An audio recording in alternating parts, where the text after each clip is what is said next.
2024 లేదా 25లో డిగ్రీ లేదా బీటెక్ చదివారా? సాఫ్ట్‌వేర్ జాబ్ కోసం ఎదురు చూస్తున్నారా? అయితే కోడ్ జ్ఞాన్ 100 డేస్ కోర్సులో చేరండి. జాబ్ సాధించండి. Hello sir. హలో అండి. గిట్ హబ్ ప్రొఫైల్‌ని అసలు ఏ విధంగా మెయింటైన్ చేయాల్సినటువంటి అవసరం ఉంటుందండి?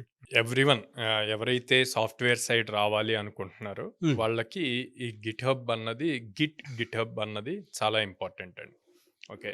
సో, అసలు ఏంటి ఇది అంటే సింపుల్‌గా చెప్పాలంటే మీరిప్పుడు ఆండ్రాయిడ్ వాడుతున్నారండి. మొబైల్ వాడుతున్నారు. మీరు ఆల్రెడీ ఆ మొబైల్‌లో ఒక వెర్షన్ ఇన్‌స్టాల్ అయ్యి ఉంది. మీకు 1 మంత్ తర్వాత మళ్ళీ లేటెస్ట్ వెర్షన్ వచ్చింది.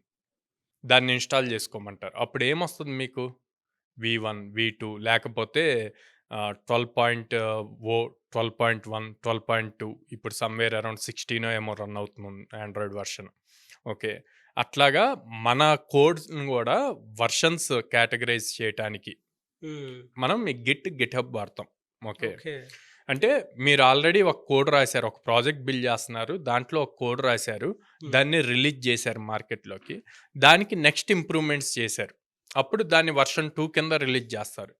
సో, అట్లాగా వెర్షన్స్ వైస్ స్టోర్ చేయటానికి వెర్షన్ కంట్రోలింగ్ సిస్టమ్ అని చెప్పి గిట్‌హబ్‌ని అంటామనమాట. ఇది ప్రతి సాఫ్ట్‌వేర్ డెవలపర్ లైఫ్‌లో చాలా ఇంపార్టెంట్. ఓకే.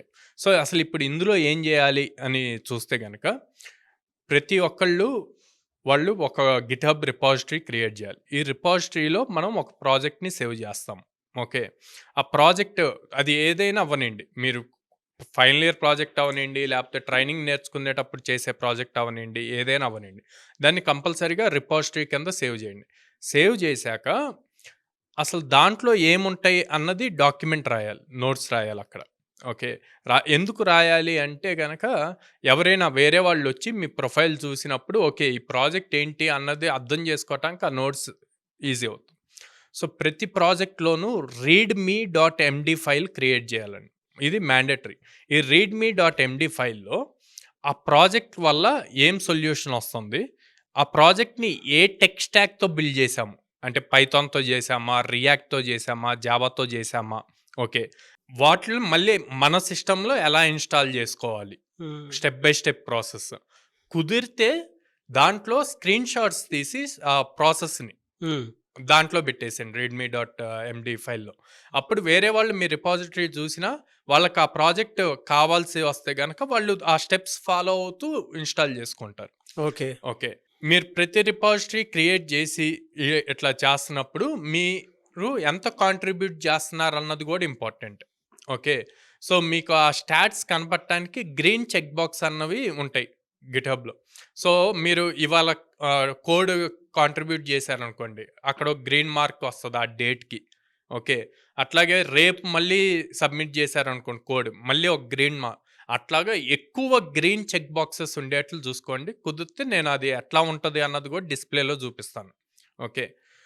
సో, ఆ ఓకే. కనిపించిన విధంగా డిస్‌ప్లేలో కనిపించిన విధంగా మీ దగ్గర మల్టిపుల్ చెక్ బాక్సెస్ ఉండాలి.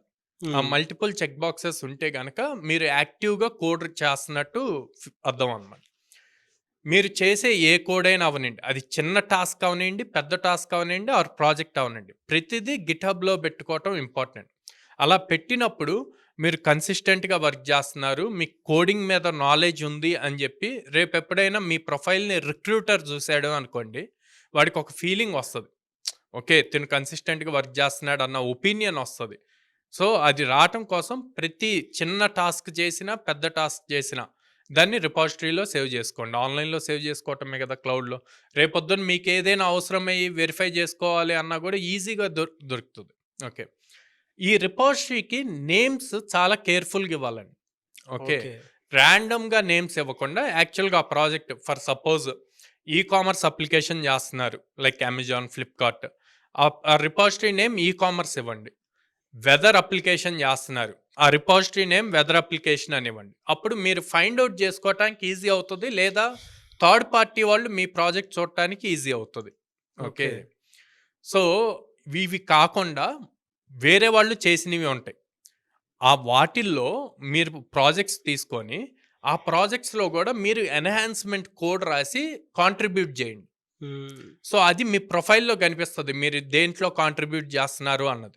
రేపొద్దున రిక్రూటర్స్ గనక మీ ప్రొఫైల్‌కొచ్చి జూసినప్పుడు, మీ ప్రాజెక్ట్స్‌తో పాటు మీరు కాంట్రిబ్యూట్ చేసిన ప్రాజెక్ట్స్ గూడా చూసి, ఓకే. తిను హైలీ క్వాలిఫైడ్ అన్న ఒపీనియన్కి రావచ్చు. ఓకే, ఇట్లాంటి ఛాన్సెస్ అన్నీ మనకు చెప్పకుండా వస్తాయండి. వచ్చినప్పుడు అవి మనం చేసిన యాక్టివిటీస్ని బేస్ చేసి రిజల్ట్ ఇస్తాయి అన్నమాట. అట్ ద సేమ్ టైం ఫైనల్గా నేను ఏం చెప్తా అంటే, మీరు నేమ్తో ఒక రిపాజిటరీని క్రియేట్ చేయండి. ఇప్పుడు వరకు ప్రాజెక్ట్స్ గురించి మాట్లాడాం. ఇప్పుడు ఒక నేమ్తో రిపాజిటరీ క్రియేట్ చేసి దాంట్లో readme.md ఫైల్ క్రియేట్ చేసి దాని లోపల మీ ఫుల్ నేమ్, మీరు ఏం చేస్తారు, ఏ టైప్ ఆఫ్ వర్క్స్ చేస్తారు, ఏ టెక్ స్టాక్లో మీరు స్ట్రాంగ్, ఇప్పటి వరకు ఎన్ని టైప్స్ ఆఫ్ ప్రాజెక్ట్స్ చేశారు, ప్రజెంట్ ఏ ప్రాజెక్ట్ మీద వర్క్ చేస్తున్నారు, అండ్ ఫ్యూచర్లో మీకు ఎలాంటి థాట్స్ ఉన్నాయి, వాటి మీద ఏం వర్క్ చేయాలనుకుంటున్నారు అన్నవి క్లియర్గా మెన్షన్ చేసి మీ కాంటాక్ట్ డీటెయిల్స్ ఇవ్వండి. అంటే ఫోన్ నెంబర్ ఇవ్వాల్సిన అవసరంలా. ఇప్పుడు మీ రిపాజిటరీకి వచ్చి ఎవరైనా మీరు క్రియేట్ చేసిన ప్రాజెక్ట్స్ దాని మీద వాళ్ళు వర్క్ చేయాలనుకున్నారనుకోండి, మీకు ఈమెయిల్ చేస్తారు. ఆర్ మీరు రాసిన కోడ్లో వాళ్ళకి ఏదో డౌట్ వచ్చింది, ఆ డౌట్స్ క్లారిఫికేషన్ కోసం మిమ్మల్ని కాంటాక్ట్ అవ్వాలి. సో అది చాలా పాజిటివ్ ఇంపాక్ట్ క్రియేట్ చేస్తుంది, ట్రస్ట్ వర్తి క్రియేట్ చేస్తుంది. మీరు ఎప్పుడైతే మీ ఈమెయిల్ ఐడి అక్కడ పెట్టి కాంటాక్ట్ అవ్వచ్చు అని ఇస్తారు. సో ఇట్లా ఓవరాల్గా గిటబ్ రిపాజిటరీని ప్రాపర్గా బిల్డ్ చేసుకుంటే మీకు లాట్ ఆఫ్ ఆపర్చునిటీస్ వస్తాయి, ఫ్రీలాన్సింగ్ ఆపర్చునిటీస్ వస్తాయి, at the time job opportunities కూడా వస్తాయి. క్లీన్ అండ్ డీటెయిల్ ఇన్ఫర్మేషన్ అని నాకు తెలిసి గిటబ్లో ప్రొఫైల్ ఏ విధంగా మెయింటైన్ చేయాలి అని అంటే తెలుగులో ఫస్ట్ వీడియో మన దగ్గర కనిపిస్తాము. అంత బాగా చెప్పారు. చాలా మంది సార్ అంటే అవకాశం కోసం చూసేటువంటి వాళ్ళు స్టూడెంట్స్ చాలామంది ఉన్నారు. 2018 నుంచి 2024, 25 పాస్ అవుట్ బ్యాచ్ వరకు కూడా కోడ్ జ్ఞాన్ అటువంటి వాళ్ళకి ఎలాంటి అవకాశాలు కల్పిస్తూ ఉంది అండ్ ఎలాంటి భరోసాని ఇస్తుంది? 2018 నుంచి 25ని మేము 2 కేటగిరీస్ డివైడ్ చేస్తామండి. 2018 to 23 కెరీర్ గ్యాప్ వచ్చిన వాళ్ళు, 24, 25 ఫ్రెషర్స్గా ట్రీట్ చేస్తాం అనమాట. కెరీర్ గ్యాప్ వచ్చిన వాళ్ళకి 8 months ప్రోగ్రామ్ ఉంది. ఫ్రెషర్స్ 24, 25 పాస్డ్ అవుట్స్కి వచ్చేసేమో 100 days ప్రోగ్రామ్ ఉంది. ఓకే. సో వీళ్ళకి కెరీర్ గ్యాప్ వచ్చిన వాళ్ళకి 8 months ప్రోగ్రాంలో 5 months ప్రోగ్రామ్ అయిన దగ్గర నుంచి ఎవ్రీ వీక్ 2 drives ఇస్తాం అనమాట. ఓకే. అదే ఫ్రెషర్స్కి వచ్చేసి 1 yearలో 1 calendar yearలో మనం 100 జాబ్ ఆపర్చునిటీస్ ఇస్తాం. అంటే ఆల్మోస్ట్ ఎవ్రీ ఆల్టర్నేట్ డే ఒక డ్రైవ్ ఉంటుంది. సో ఎందుకు ఇన్ని డ్రైవ్స్ ఇవ్వగలుగుతున్నాం అంటే ఆల్మోస్ట్ 800+ కంపెనీస్తో అసోసియేట్ అయి ఉన్నాము. సో వాళ్ళ దగ్గర ఉన్న ప్రతి ఓపెనింగ్స్ మన స్టూడెంట్స్కి అవైలబిలిటీ ఉంటుంది కాబట్టి ఆల్మోస్ట్ ఎవ్రీ డే డ్రైవ్ జరుగుతుంది. అండ్ వీళ్ళు ఫీజెస్ అఫోర్డబుల్ చేసుకోవటం కోసం వాళ్ళ చాలామంది middle class, lower middle class students ఉంటారు టైర్ 2, టైర్ 3 సిటీస్ నుంచి. సో అట్లాంటి వాళ్ళకి ఫీజిబుల్గా ఉండటం కోసం లో కాస్ట్ ఈఎంఐ ఆప్షన్ కూడా మనం ఇస్తున్నాం అనమాట. సో ప్రతి ఒక్క స్టూడెంట్కి మీకు ఎన్ని రకాలుగా కావాలనుకుంటే అన్ని రకాల బెనిఫిట్స్ కూడా ఉన్నాయి. ఈవెన్ బిలో మిడిల్ క్లాస్ అయినా మిడిల్ క్లాస్ అయినా సరే మీరు కనుక ఫినాన్షియల్ సపోర్ట్ లేదు అనుకున్నటువంటి వాళ్ళకి కూడా ఈఎంఐ ఆప్షన్ కూడా ఇవ్వడం జరిగింది. 800+ కంపెనీస్ తోటి అసోసియేట్ అయ్యి ముందుకు వెళ్తుంది. ఎవ్రీ డే అంటే ఎవ్రీ ఆల్టర్నేట్ డే మీకు డ్రైవ్స్ కండక్ట్ అయ్యే విధంగా ప్లేస్మెంట్ సపోర్ట్ ఇస్తూ ఉన్నారనమాట. కాబట్టి ఎవరున్నా సరే ఆసక్తి కలిగినటువంటి వాళ్ళు స్క్రీన్ మీద మీకు కాంటాక్ట్ నెంబర్ కనిపిస్తుంది, కోడ్ జ్ఞాన్ది. విజయవాడ, బెంగళూరు, హైదరాబాద్ ఈ 3 ప్లేసెస్లో ఉన్నాయి.